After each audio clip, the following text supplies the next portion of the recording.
नमस्कार. दिव्यांग व्यक्तींसाठी शासनाच्या वेगवेगळ्या योजना ज्या आहेत त्याची बऱ्याच वेळेस दिव्यांग व्यक्तींना त्यांच्या पेरेंट्सला किंवा संस्थांनासुद्धा माहिती नसते.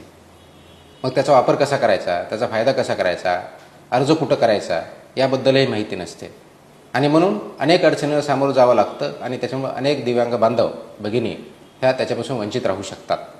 म्हणून त्यावरती एक चांगला उपाय म्हणून आपण हे पोर्टल तयार केलेलं आहे. दिव्यांग सहाय्यक पोर्टल .महाराष्ट्र.gov.in हे आपण त्याचा लॉन्च केलेलं आहे. ते सर्वांच्यासाठी ओपन झालेलं आहे. माझी विनंती अशी आहे की आपण याच्यावरती जे दिव्यांग व्यक्ती आहेत किंवा पेरेंट्स आहेत त्यांनी या दिव्यांग सहाय्यक पोर्टलची एक वेळेस व्हिजिट करावी. त्याच्यावरती मी अगोदर सांगितलं त्याप्रमाणे एक वेळेस प्रोफाईल तयार करावं. इथं लॉग इन करायचं. लॉग इन झाल्यानंतर नागरिक लॉग इन म्हणून येतं. त्याच्यावरती क्लिक केल्यानंतर आपल्याला हे कळेल की पूर्णपणे आपला लॉग इन तयार करायचा UDID नंबरच्या माध्यमातून आणि तो एक वेळेस लॉग इन झाला, प्रोफाईल झाला की मग आपण याचा पोर्टलवरती शासनाच्या ज्या योजना आहेत किंवा शासनाच्या योजना सर्व ज्या आहेत त्याचा फायदा करून घेता येईल. हे करत असताना आपल्याला इथं दिसेल की शासकीय योजना कोणत्या आहेत. ते क्लिक केलं तर आपल्याला सर्व प्रकारच्या योजनाची इथे माहिती भेटेल. मग अगदी स्टेट गव्हर्नमेंटच्या योजना कोणत्या आहेत हे आपल्याला दिसेल, सेंट्रल गव्हर्नमेंटच्या कोणत्या आहेत हे दिसेल, वेगवेगळ्या विभागाच्या कोणत्या दिव्यांगासाठी योजना आहेत त्या दिसतील आणि आपल्याला संक्षिप्त माहिती दिलेली आहे.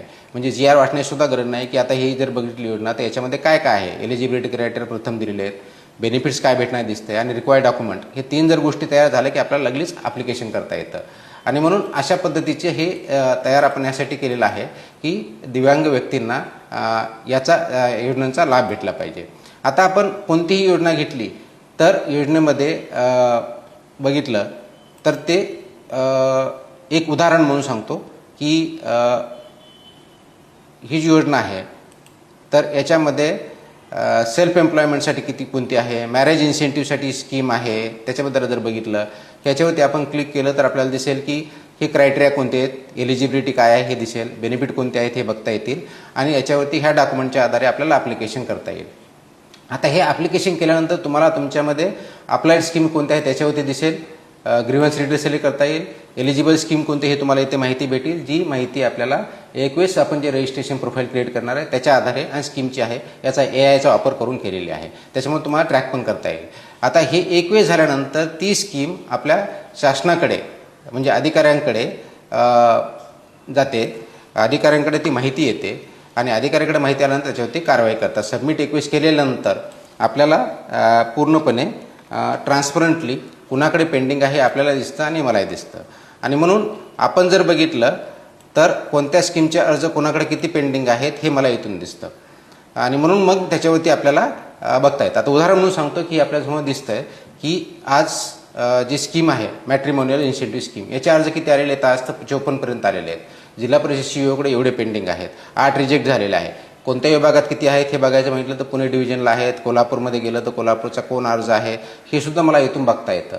हे का केलेलं आहे तर मला इथून किंवा आयुक्तांना किंवा वेगळ्या अथॉरिटींना हे कळलं पाहिजे की तो अर्ज जो आहे तो किती दिवस कुणाकडे पेंडिंग आहे, त्याच्यावरती योग्य कारवाई होते की नाही होते, का त्याचं ॲक्सेप्ट केलं ते बरोबर केलं आहे का चुकीचं केलं आहे, रिजेक्ट केलं तर चुकीचं केलं आहे का बरोबर केलं आहे, ही माहिती मला इथं बसून बघता येते. त्याच्यामुळे मला वेगळे रिपोर्ट मागण्याची गरज नाही.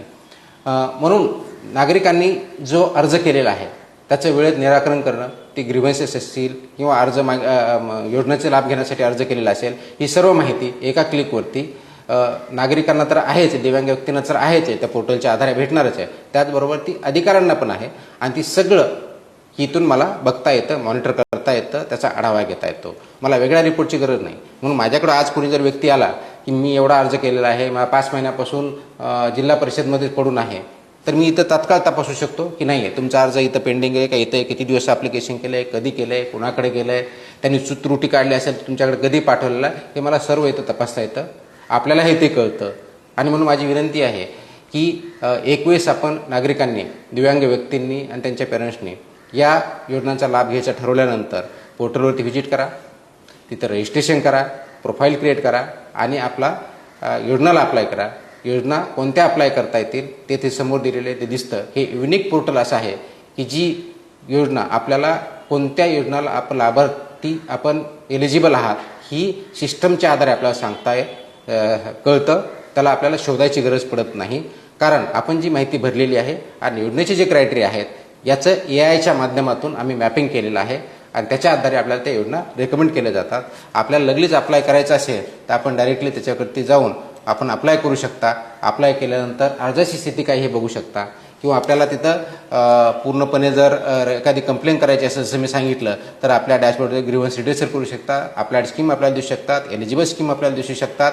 ह्या सगळ्या गोष्टी यासाठी केलेल्या आहेत की शासनाच्या योजना आपल्यापर्यंत पोहोचाव्यात, त्या योग्य पद्धतीने पोहोचाव्यात, प्रोसेस पूर्णपणे ट्रान्सपरंट असावी, कुणालाही कोणत्या प्रकार कार्यालयात जाण्याची गरज पडू नये, फोन करण्याची गरज पडू नये आणि आपला लाभ, आपल्या हक्काचा लाभ आपल्यापर्यंत पोहोचावा हे त्या पाठीमागचा उद्देश आहे.